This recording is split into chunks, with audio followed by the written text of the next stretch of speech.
یہ judicial dictatorship کی بات جو کی ہے ابھی میمل نے، کیا ہم نے ہمیشہ امریتوں پہ بات کی ہے، اسٹیبلشمنٹس کی مداخلت جو کہ ہوتی رہی ہے، لیکن ہم نے کبھی جوڈیشری کی مداخلت کے اوپر بات نہیں کی ہے. آپ نہیں سمجھتے کہ پچھلے 2017 سے لے کے اب تک جو جوڈیشری کا کانڈکٹ رہا ہے اس ملک میں، وہ بھی ایک بہت بڑی بلکہ پرائر ذمہ داری جو ہے وہ اس کی بنتی ہے؟ نہیں 2017 سے ہم کیوں گنے اسما بہن؟ ہاں وہ تو خیر وہ تو پھر آپ 75 برس پہ چلے جائیں. کیس دیکھیں کہ پوری دنیا میں ایک اصول ہے کہ اگر کہیں پہ ہسٹوریکل کوئی مس کیریج آف جسٹس ہوا ہے تو عدالتیں بیٹھتی ہیں اور تسلیم کرتی ہیں کہ جی ہم سے ماضی میں یہ غلطی ہوئی اور ہم اس کے لیے شرمندہ ہیں. یہ پوری دنیا میں، آپ مغرب میں دیکھیں، ہر چوتھے روز وہاں پر کسی نہ کسی کو اگر غلط کیپٹل پنشمنٹ ملی ہے تو وہاں پر عدالتیں بیٹھ کر اس کو اپنی غلطی کو تسلیم کرتی ہیں. آج تک انہوں نے ذوالفقار علی بھٹو کی جو پھانسی دینے کا فیصلہ ہے اس کو انہوں نے تسلیم کیا کہ ہماری غلطی تھی.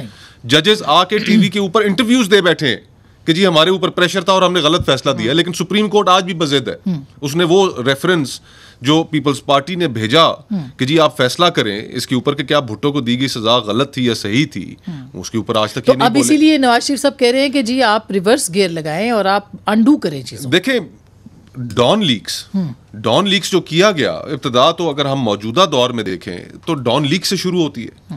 اور ڈان لیکس اس لیے سامنے لے کر آیا گیا کہ اس وقت ایک جو سٹنگ آرمی چیف تھے ان کو ایکسٹینشن چاہیے تھی، اور اس سارا کھیل انہوں نے اس ایکسٹینشن کے لیے رچایا. اور پھر اس کا ہم نے نتیجہ دیکھا کہ جو اس وقت مسلم لیگ نون کی حکومت یا نواز شریف صاحب جو بات کر رہے تھے وہ ٹھیک بات تھی، اور پاکستان گرے لسٹ میں چلا گیا اور بلیک لسٹ میں ہم جاتے جاتے بچے. FATF کی وجہ سے ہمارے لیے، ہماری معیشت کے لیے جو پرابلمس کھڑی ہوئی ان کے اوپر تو کسی نے بات نہیں کی. پھر اس کے بعد آپ افتخار چودھری صاحب کے فیصلے دیکھیں، ریکوڈک میں جو اربوں ڈالر کے پاکستان کو جرمانے ہوئے، اس میں کارکے میں تو ہماری عدلیہ کو تو کوئی ٹیکس پیئر کا پیسہ جا رہا ہے جرمانوں میں، ٹیکس پیئر کے پیسے سے ان کو تنخواہیں مل رہی ہیں، لیکن کبھی اس چیز کا احساس ہی نہیں. آج ایک فیصلہ میں وہ تھوڑا ڈیٹیل سے تو نہیں پڑھ سکا، لیکن یا آفریدی صاحب سپریم کورٹ کے جج ہیں، انہوں نے ایک فیصلے میں تحریر کیا ہے کہ ہمیں جوڈیشل ایکٹیویزم سے، اس طرح کے جوڈیشل ایکٹیویزم سے باز رہنا چاہیے.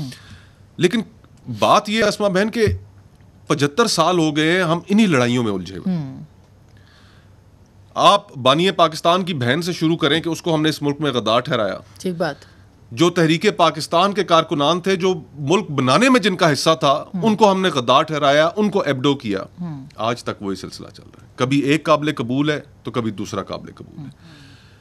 ساتھ آپ کے انڈیا بیٹھا ہے. آپ دونوں ممالک نے سفر اکٹھا شروع کیا. ہم مودی کی جو طرز حکومت ہے، جو مائنورٹیز کے ساتھ جو وہاں پر ہو رہا ہے، ہم اس کو تو ضرور کرٹیسائز کرتے ہیں اور کرنا بھی چاہیے، لیکن ہم یہ چیز تو ڈینائی نہیں کر سکتے کہ آج انہیں جو ثمرات مل رہے ہیں وہ ایک کنٹینیوشن اور اسٹیبلٹی کے، پولیٹیکل اسٹیبلٹی کے. بالکل. ہم یہاں مساک جمہوریت اب یاد آ رہا ہے کہ مساک جمہوریت کرنا تھا اور نہیں کیا. ہم بضد ہیں کہ ہمارا ہر چیز کے اندر جو موازنہ ہے وہ افغانستان سے کیا جائے. ہم چند انچ دور ہیں ایک پراپر فیلڈ اسٹیٹ ڈکلیئر ہونے سے. بالکل. فیلڈ اسٹیٹ کیا ہوتا ہے؟ ناکام ریاست کیا ہوتی ہے کہ جہاں پر انسٹیٹیوشنز کی کوئی سینکٹی نہ رہ جائے، آئین نہ رہ جائے، سوشل کانٹریکٹ ختم ہو جائے، معیشت کا کوئی حال نہ ہو. تو ہم بالکل اس کے انچز ہوئے. اب ہوپ جو ہے صرف ایک ہے، صرف میں ایک جملہ کہوں گا، اور وہ ہے کہ اب قاضی فائز عیسیٰ صاحب چیف جسٹس بننے والے ہیں. لیٹس ہوپ کہ میری کم از کم امید یہ ہے کہ وہ سپریم کورٹ کی جو پریسٹیج ہے، جو سینکٹی ہے، جو ڈویژنز ہیں، اس کو نہ صرف ریپیئر کریں گے بلکہ جو آئین کے جو تقاضے ہیں اس کو بھی پورا کریں گے. اللہ کرے ہو. یہ تو